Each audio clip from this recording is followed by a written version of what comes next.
आणि जे घडलेलं आहे. पश्चिम आशियातला सध्याचा तणाव जो आहे, विशेषतः इराण आणि हं. इस्रायल संघर्ष लक्षात घेता भारतानं इस्रायलशी असलेली मैत्री आणखी दृढ करत आपले इराण आणि इतर अरब देशांशी असलेले संबंध संतुलित केले आहेत. या भारताच्या भूमिकेवर काही बोलता येईल आज? अ, एक भारताचं वैशिष्ट्य तुम्हाला मी सांगतो. मी जेव्हा जॉर्डनला एकदा गेलो होतो, तेव्हा जॉर्डनच्या पॅलेस्टिनी लोकांनी मला काय सांगितलं ते तुम्हाला सांगतो. हं, ते म्हणले, "अहो तुमचा मोदी किती ग्रेट आहे." मी म्हटलं, "नॉर्मली मोदींना कुठलेही पॅलेस्टिनी लोकं ग्रेट म्हणतील असं मला वाटलं नव्हतं." हं. पण तुम्हाला कदाचित आठवत असेल, की त्याच वर्षी मोदींना त्यांनी त्यांचा सर्वोच्च सन्मान सुद्धा दिला होता. हो, हो. मी म्हटलं, "मोदी का ग्रेट आहेत हो?"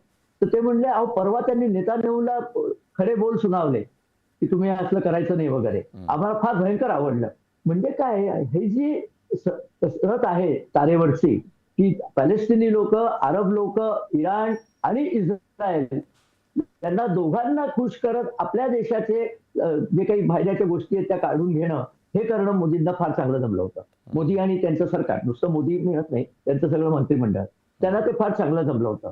आणि त्याचाच वापर आता सुद्धा होतोय. कारण आता सुद्धा काय माहितीये का, की इस्रायल काही झालं तरी एक लहानसं राष्ट्र आहे.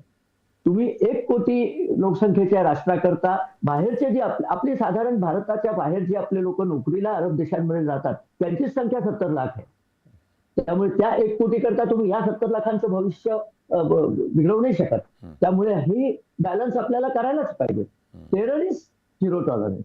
पण म्हणून तुम्ही इस्रायली नाही म्हणून तुमच्याशी आम्ही कट्टी करणार असा प्रकार इथे होत नाही. हे लक्षात घ्या.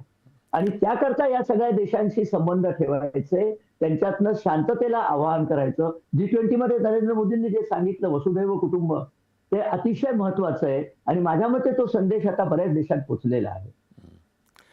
तशी गाझा संघर्षावर भारतानं सातत्यानं